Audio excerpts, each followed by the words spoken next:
Okay, I'm Mr. Weingartner, and this is Get Out. And what I want to do is just talk through key moments in the movie.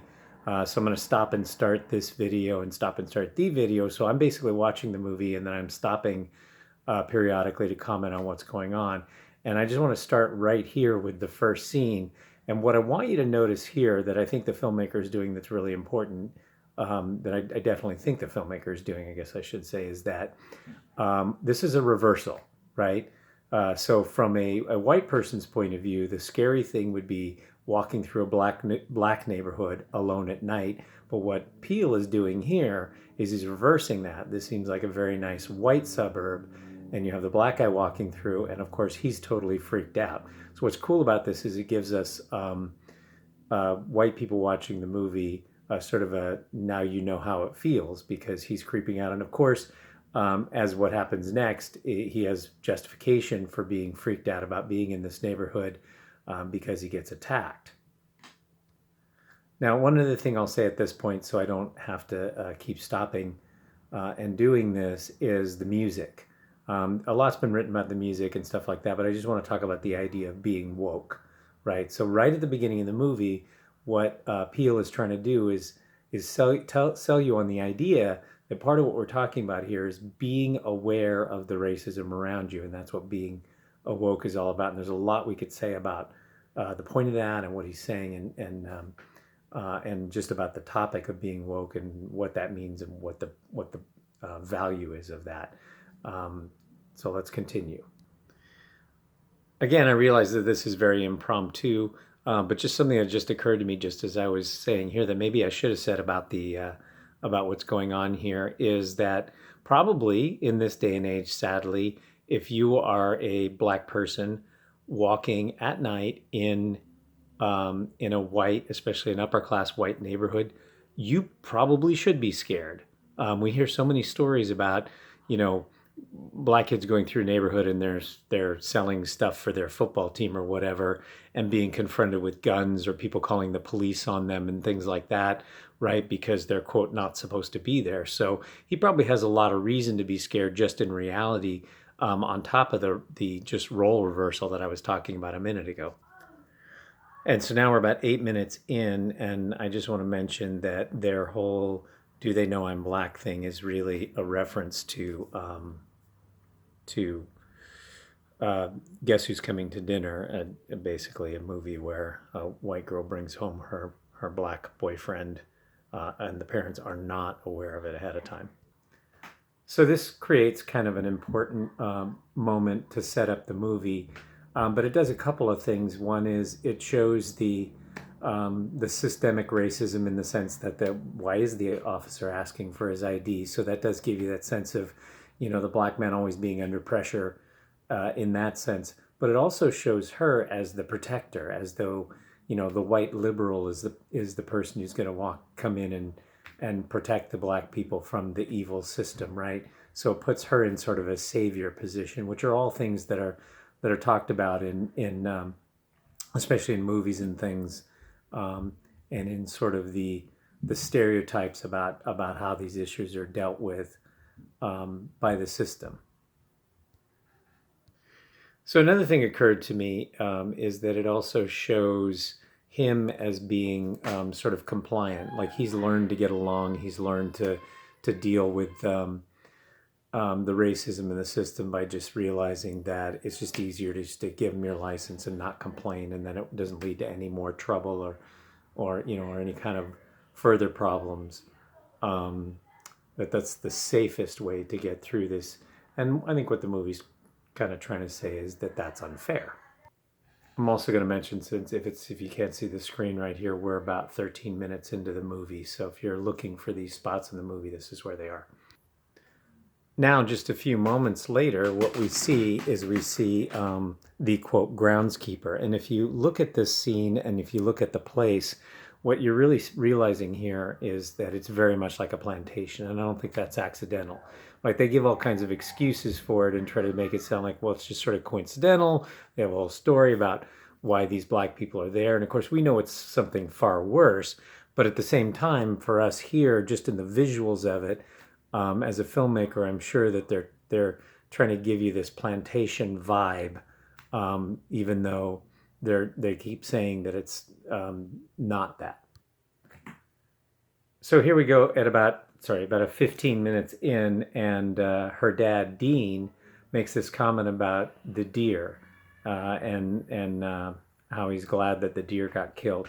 What's interesting about this, if you look at the scene, is that it's not that he hates deer in general. It's just that there are too many of them because there are no predators to get rid of them. So they proliferate, and you get too many, and then there are deer everywhere, and they're getting into your gardens, and they're causing problems, right? So essentially, they're like rats or pigeons or something that need to be gotten rid of.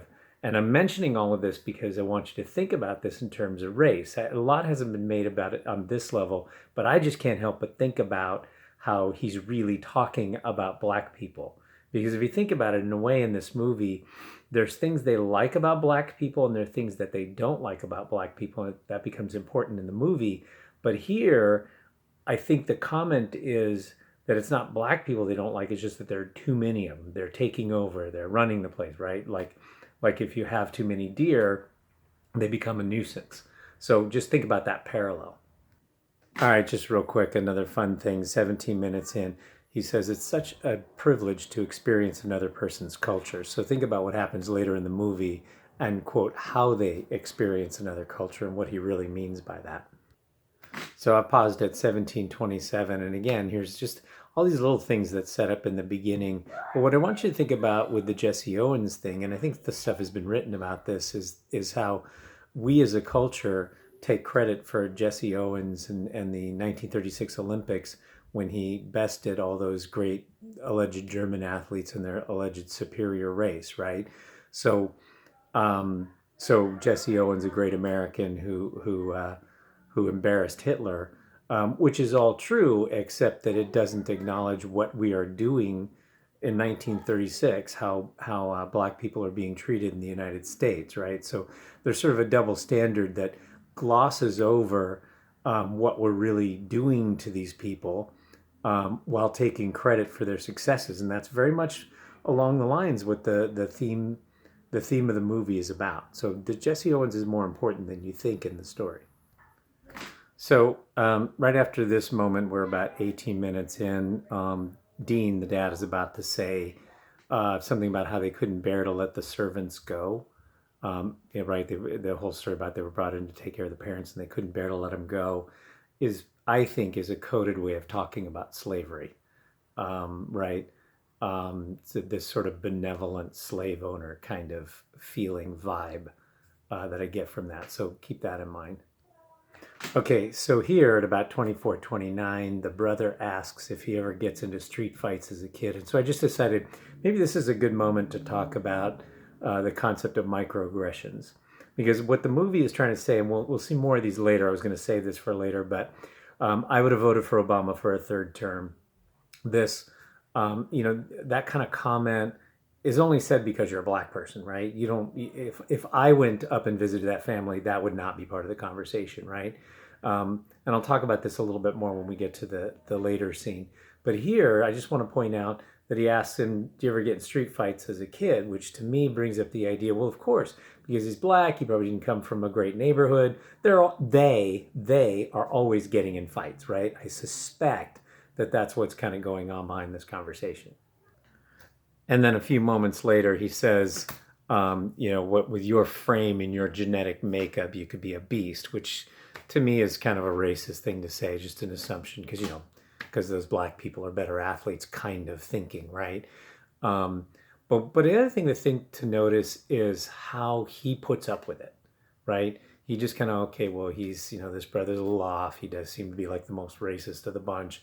But you know what? I'm just going to not say anything. I'm just going to go along and get along, right? So this is kind of, I think, what they're trying to build up in the story is should he put up with it? Why does he put up with it, right? Is that I think the movie is questioning whether that's really how black people should be responding to all of these little, what we'll call microaggressions. So here by 2650, she goes into this tirade about her brother's behavior. Her dad again, these are examples of microaggressions that she points out, saying my man all the time, which is something he never says. And earlier he also says thang, which is probably not something he normally says. All ways of acting different around black people. But she makes the comment as how are they different than that cop? Which could be a couple of things from a filmmaker's point of view. That could be a way of getting it into one of the characters' mouths. What Jordan Peele is really thinking is that there really isn't a difference between those kinds of things. But it's also could be just within the story a sneaky way of her uh, trying to make it seem like she's on his side, right? She's taking his side in this, pointing out these microaggressions and stuff, which means that she, meaning they, these liberal whites, are aware of it, but they're doing it anyway, right? Um, but obviously, in the movie, she's trying to make sure she's, if he senses any problem, that she's on his side. So a minute later, what actually occurs to me is that maybe this is about being woke. That what they're really showing us here is that he's not seeing past it, like because he's acting like, oh, at least you get me, right? So he's not seeing past her game, right? And so it's like I said, from her point of view, it's a way of getting in closer with him, which is dangerous. But from the filmmaker's point of view, maybe it's suggesting that he should be suspicious, or black people should be suspicious of those white people who seem to get it, because on some level they really don't, and they may have ulterior motives. I've been trying to think about how the hypnotism fits in. Obviously, within the story, it's an important part, but in terms of talking about racism, I'm trying to figure out how the hypnotism fits in. And what I was just thinking just now is that maybe the whole psychoanalysis session is really about it's a ruse. It's a way of maybe the way the culture, the powers of our culture change the subject, right? So your problems are not because of the systemic racism.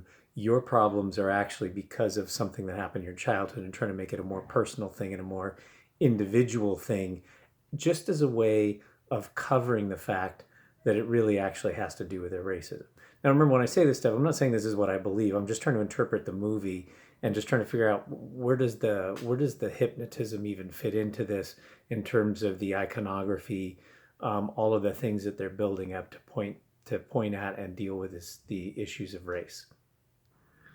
I should probably wait a little bit until this is explained. This is where I thought of it. Right now, I'm like 36 minutes in, I think.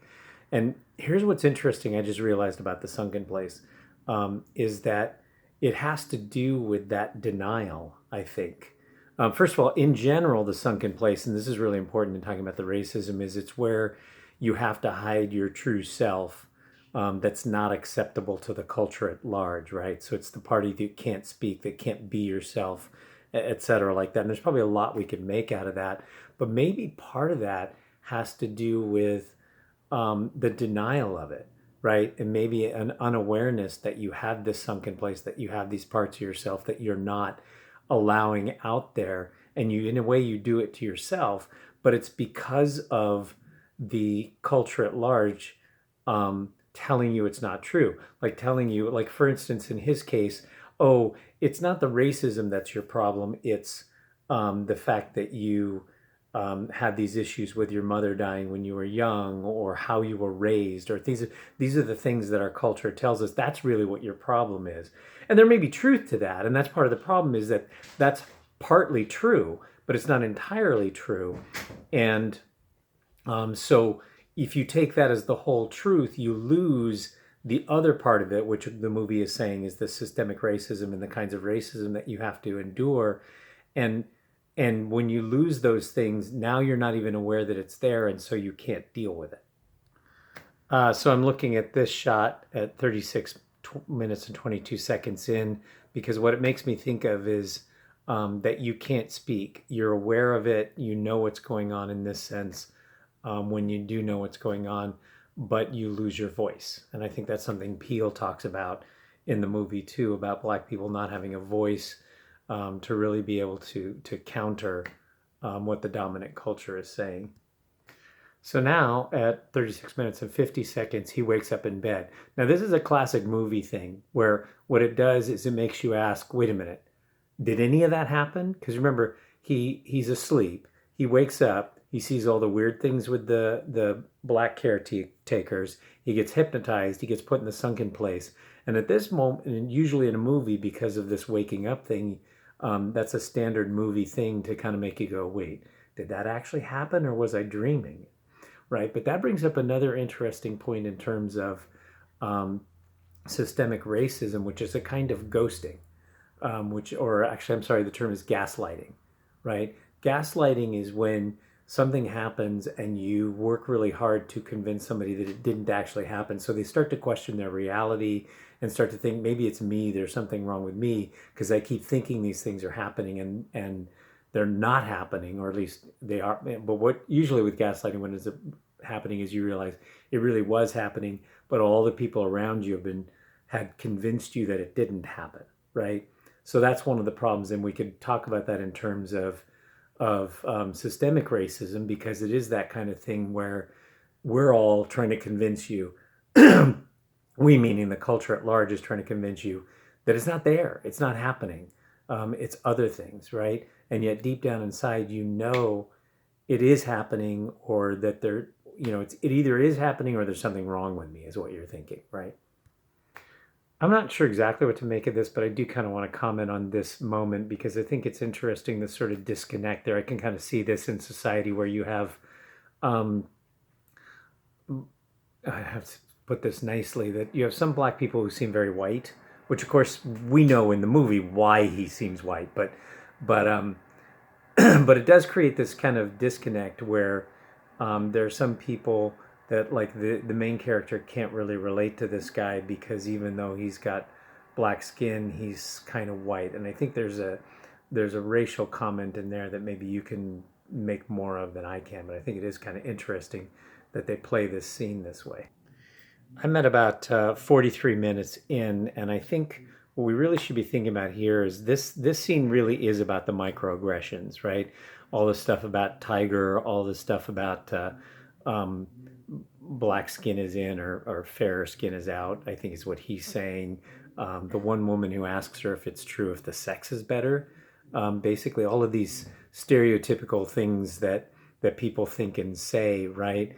But if you'll notice, the main character's reaction, it's really interesting because first of all, it's about him putting up with it and just not really saying anything when all these offensive things are said.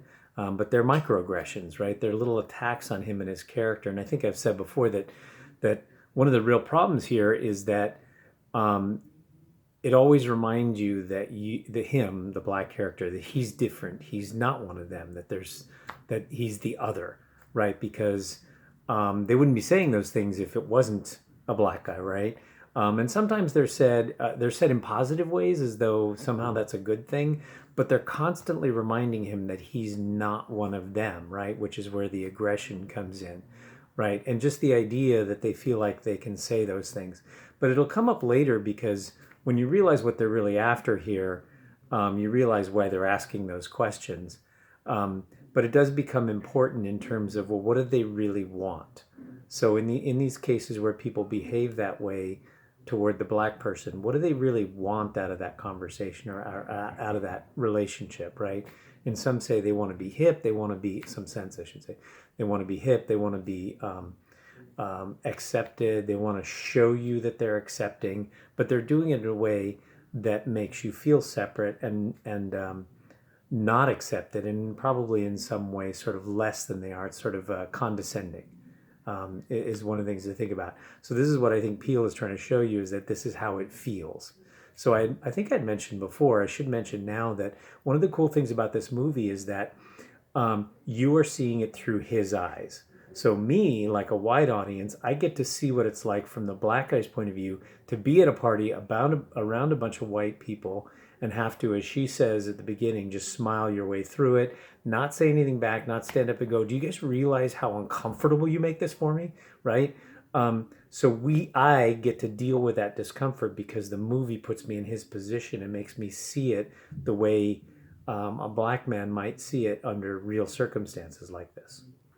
So at 45 and a half minutes in, what this makes me think of his meeting this black guy is just on the surface the way this plays out as um, this guy is so a part of white culture that he's lost his blackness, where the blackness becomes superficial, um, right? And whatever's black about him underneath is just completely gone. Although we'll find out in a moment that it's just buried, and that this is about the sunken place, right? But that he's lost touch with his blackness. Now, I'm not saying that's a real thing or that that's really how it works. That's kind of something that could be debatable, but I think that that's what the movie's getting at here. Another quick thing that occurs to me is that perhaps the reason why he doesn't see that something really bad is going on is because, from his point of view, this is just crazy white people, right? Like I don't get them. I don't understand where they're coming from. Um, so I just chalk it off to them being just white people being white. This is a fun moment when he goes upstairs, and as soon as he's out of earshot, they all stop and look up. Right? I think this probably to me is a sort of from his point of view, and the idea here being that that this is kind of how the black guy feels, right? That they're all polite and they say all these dumb things that trying to be nice, right? But then the minute you leave the room, they're all going to talk about you, right? Which may have some truth to it, but that's just kind of the way this scene feels. So it's interesting that his friend has some crazy ideas about what's going on, but actually, ultimately, you'll find out that he was closer to the truth, and had a right to be suspicious. I guess I'll say this now. There's one of the things that's really interesting about this character that maybe there's a better place to say it later, but it has to do with this acceptability. Like, notice how Chris speaks differently when he's talking to his friend here, right? He talks in a more, I don't want to use the word slang, but a more culturally appropriate way, and more the way this guy talks, right? But Chris has the ability to code switch because he can stop talking this way and talk in ways that are acceptable to white people, right? Which is one of the things that people of color have to do to get along in this society. That's part of what systemic racism is, and actually, it's part of what we call white privilege, right? I don't have to change the way I speak no matter where I am. You just have to deal with me as I am. But you might have to speak differently to me.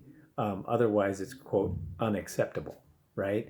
What's interesting about his friend here is he doesn't fit in. He doesn't change. I'm sure if he was at that party, he would talk the way he speaks, right? Which is why he's there and not at the party. That's why Rose probably didn't go after him instead of going after Chris, etc. Right? But it speaks to that idea of having to change the way you behave and getting accepted into kind of white society because you have adapted, you have changed yourself in some way to be more acceptable, which is what leads to the concept of the sunken place.